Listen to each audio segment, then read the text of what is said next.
인도네시아의 국회의원 함다니 나스댐당 의원은 인도네시아 주재 일본 대사관 관계자를 불렀습니다. 그는 한일 갈등에 대한 우려를 전달하면서 소속 의원들은 일본이 진행하고 있는 한국 의뢰 수출 제한 조치에 반대한다라며 한국의 편에서 발언해 주었습니다. 이 국회의원의 강력한 의사표현은 지금 현재 인도네시아의 분위기를 말해주고 있습니다. 2018년 인도네시아 정부는 인도네시아 산업 4.0 로드맵을 발표했습니다. 식음료, 자동차, 전자화학, 섬유 봉제 등 5개 중점 산업과 함께 사물 인터넷 등 4차 산업의 핵심 분야를 육성하겠다는 전략이었습니다. 이 계획은 일본 노무라 증권에게 맡겨 플랜을 짜면서 이번에도 일본에게 미래를 맡기는 듯 했습니다. 하지만 인도네시아 조코 위도도 대통령은 일본을 뒤로하고 한국에게 도움을 요청했습니다. 4차 산업의 계획은 일본의 도움을 받았지만 이를 구현하는 것은 한국이 맡아서 도와달라고 하는 것이었습니다.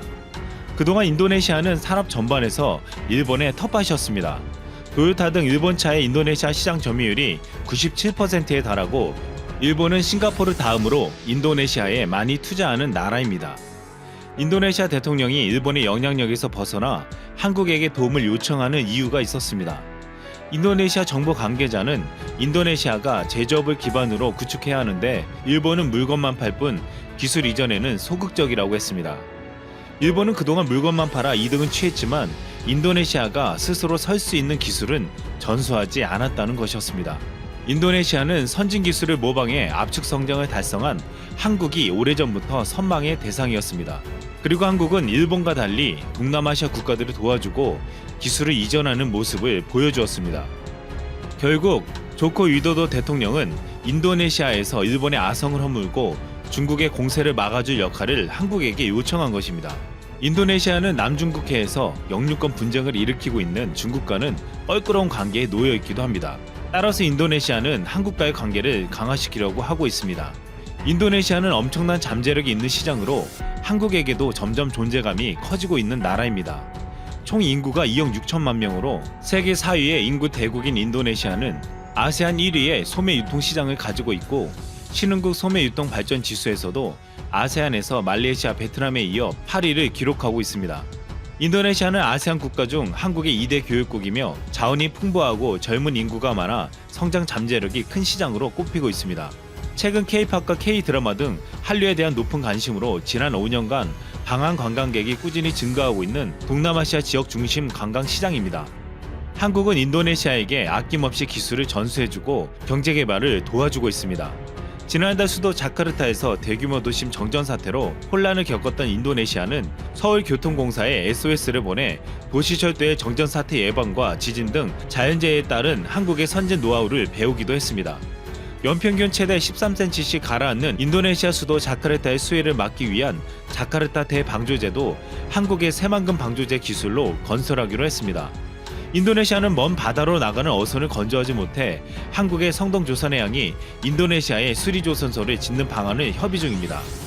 인도네시아는 한국의 도움을 받고 있기도 하지만 한국 제품을 많이 써주고 있습니다.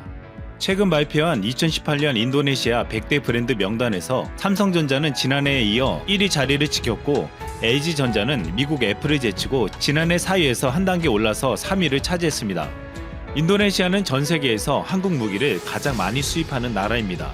T-50 고등훈련기 16대와 잠수함 3척 등을 도입했습니다. 또 장보고함을 개량한 1,400톤급 잠수함 3척을 더 수주할 것으로 알려져 있습니다. 이로 인해 한국의 무기 수출은 직전 5개년에 비해 94%나 늘었고 전 세계 무기 수출 국가 중 11위를 차지하고 있습니다.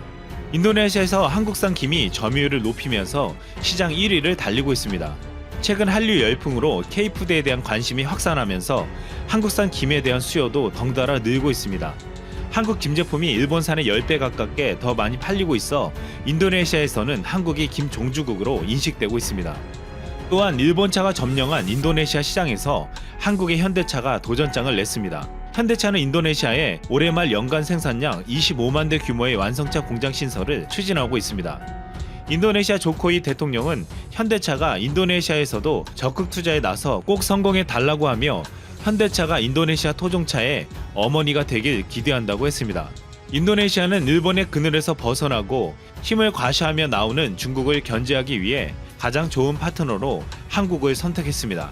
인도네시아에게 한국은 가장 이상적인 경제 롤 모델이고 가장 신뢰만한 나라로 여기고 있습니다. 앞으로 양국의 협력으로 인도네시아는 물론 한국도 경제적으로 더 큰 도약을 이룰 것으로 보이고 있습니다. FC 바르셀로나는 한국의 응원의 마음을 전합니다. 대한민국 모두 힘내시고 건강하세요. 스페인 축구클럽 바르셀로나 공식 계정에 그래도 위안이 되는 한국 응원 내용입니다. 그런데 그 밑에 달린 알파벳이지만 읽기 어려운 댓글들이 가득합니다. 베트남 사람들인데 반미라는 단어가 많이 보이는 조롱성 댓글입니다. 반미는 베트남식 바게트를 반으로 가리고 채소 등의 속재료를 넣어 만든 베트남식 샌드위치를 총칭한다고 하는데요. 바르샤는 반미를 사서 한국을 지원해야 한다는 둥, 페이스북에는 심지어 태극기를 훼손하고 이해하는 베트남인의 게시물도 있습니다. 한국과 급속도로 교역이 확대되고 삼성과 한국 기업들의 매출이 GDP의 30% 이상을 차지하게 된 나라 베트남. 근래에는 박항서 감독과 베트남 축구대표팀의 선전으로 한국인들은 축구 경기에서 베트남을 응원하기도 했는데요. 이렇게까지 베트남 사람들이 한국을 비난하고 조롱할 일이 무엇일까요? 시간 순으로 보면 베트남은 지난달 27일에 대구 경북 지역에 거주하거나 최근 14일 이내에 방문한 외국인에 대한 입국을 금지했습니다. 그러나 입국 금지 대상을 정하면서 뜬금없이 주민등록번호를 기준으로 삼았습니다. 주민번호의 뒷자리 가운데 성별 다음으로 부여되는 두세 번째 숫자로 출생지가 대구 경북 지역을 표시하는 67부터 81일 경우 무조건 입국을 막은 것입니다. 해당 지역에서 주민번호를 받았지만 거주지는 다른 경우가 많은데 이를 기준으로 해버리고 대구가 아닌 현 주소지를 표기한 영문 주민등록 등본을 제시해도 소용이 없었습니다. 이어 베트남은 한국인 무비자 입국 중단을 결정했고 28일 저녁부터는 하노이에 도착한 한국인 승객들을 군사시설에 강제 격리하기도 했습니다. 또 29일에는 하노이행 아시아나 항공편의 하노이 노이바이 공항에 착륙을 불허하고 대신 3시간가량 떨어진 꽝린성 번동공항을 이용하라는 일방적인 방침을 전달했습니다. 이미 이륙했던 항공기는 회항해야 했고 또 현지에서 입국 금지되어 억류되다시피 하여 이 비행기가 도착하면 한국으로 돌아올 예정이었던 286명의 한국인들도 어쩔 수 없이 더 체류해야 했고 대한항공과 아시아나항공의 빈 비행기를 보내고서야 겨우 돌아올 수 있었습니다. 이에 1일 외교부 아세안 국장이 주한 베트남 대사를 초치해 항의했고 주 베트남 대사도 베트남 보건 처관을 면담해서 과도한 부당 조치가 철회되도록 강력히 항의했다고 밝혔습니다. 이런 일련의 과정에서 한국인들의 여론은 갈립니다. 오히려 철저히 차단을 하지 않은 우리나라의 현실에 빗대어 자국민의 안전을 위해서 한 베트남의 대처는 이해가 간다는 의견도 많습니다. 사실 베트남의 상황을 먼저 살펴보면 베트남 보건부는 이미 2월 초부터 63개 대도시와 지방성에 대해 2주간 초중고교 휴교령을 내리는 등 아시아 역내에서 가장 강력한 휴교 조치를 단행했었고 하노이시 허주민시는 이를 더 연장해 3월 중순까지 휴교 기간을 유지하기로 29일 발표했습니다. 더구나 베트남 정부는 한국 대구 경북에서 일하는 4천여 명의 자국민 본국 귀환 요청까지 거부한 것으로 확인됐습니다. 자국민을 송환시켜야 한다는 베트남 현지 가족들의 요청을 받아들이지 않은 것입니다. 여기에 베트남은 한국 정부에 베트남 국민들의 안전에 최선을 다해달라고 요청을 한 것으로 알려졌습니다. 아주 상전이네요. 살다 아무리 그래도 자국민까지 버리는 나라는 처음 봅니다만 그만큼 한번 퍼지면 자신들의 실력으로 치료를 하고 안정을 유지할 능력이 없기 때문인 것으로 보이기도 합니다. 베트남 정부가 이런 결정을 내릴 수 있었던 배경은 강력한 사회주의 국가 시스템을 예로 들 수 있습니다. 베트남보다 현재 훨씬 어려운 상황에 있는 한국인들은 냉정하게 보면 베트남의 대처가 잘한 것이고 한국인 입국 관련 베트남의 행동은 외교에 실패한 정부의 문제라고 지적하고 있습니다. 하지만 일련의 한국인 입국 관련 조치들이 모두 사전 통보나 협의 없이 일방적으로 진행됐다는 건 큰 외교적 결례라는 의견이 많습니다. 맞지도 않는 주민등록번호로 현 거주지를 확인한다거나 일방적 무비자 입국 중단, 이유도 알려주지 않고 항공기를 착륙 금지시키거나 외국인인 한국인 입국자 전원을 군시설에 격리하는 등의 행위는 역시 공산주의 나라는 어쩔 수 없다는 생각이 든다는 것입니다.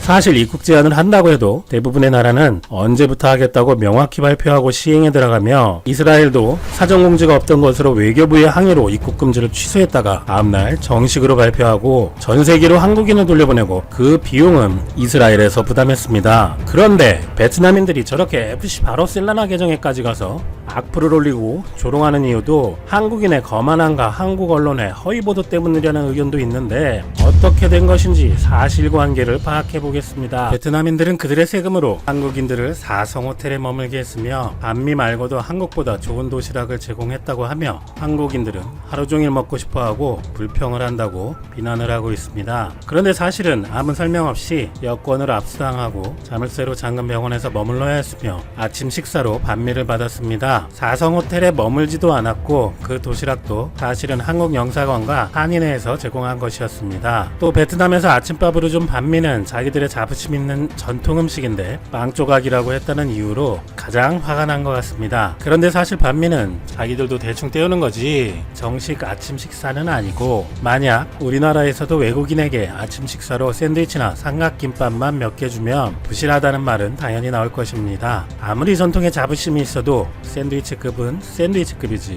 갑자기 열량이 확 올라가고 속이 든든해지는 한 끼 식사가 되는 것은 아니라는 거죠. 그래도 돌아가는 날에야 다낭시 인민위원장은 승객들의 마지막 끼니로 가장 좋은 식사로 준비하라고 지시했고, 베트남 측은 순댓국을 포장해 한국 국민들에게 제공했다고 합니다. 이런 베트남 당국의 일방적 조치와 베트남인들의 한국에 대한 부정적 감정은 양국 모두에 안 좋은 영향을 끼칠 수 있습니다. 삼성은 베트남에 또 하나의 삼성공화국을 세웠다라고까지 말이 나옵니다. 베트남에서 삼성이 차지하는 존재감은 먼저 숫자로 나옵니다. 베트남은 수출의 71%를 해외 기업이 하는데 이 가운데 삼성이 40% 이상입니다. 삼성전자 베트남 법인의 2018년도 수출액은 600억 달러에 이르는데 베트남 전체 수출액의 3분의 1에 육박합니다. 삼성에게도 베트남은 큰 비중을 차지하고 있어서 삼성전자 베트남 법인의 경우 지난해 21조 원의 매출액과 1조 8천억에 가까운 순이익을 나타냈고, 타이웅후엔성의 제2공장 법인은 28조 원의 매출액과 2조 원이 넘는 순이익을 내는 핵심입니다.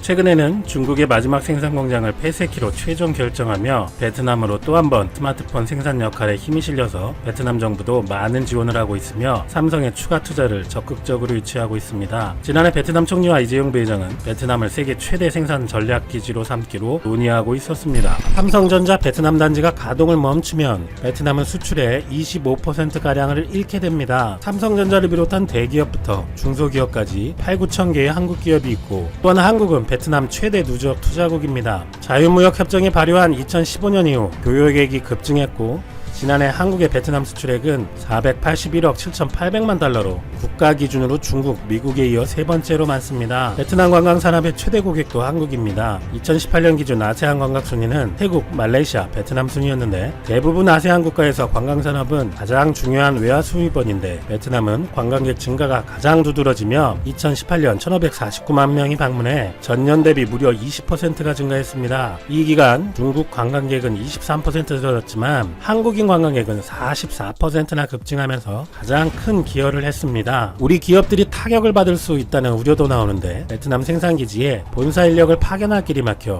제품 개발이나 설비 구축, 라인 안정화 등의 차질이 빚어지지 않을까 하는 것입니다. 삼성전자의 경우 베트남 하노이 인근 방寧과 타이웅후엔에서 스마트폰 공장 2곳을 운영하는데 글로벌 생산 물량의 절반에 달하며 베트남 현지 삼성전자 직원은 10만 명 이상입니다. LG전자 역시 지난해 베트남으로 이전한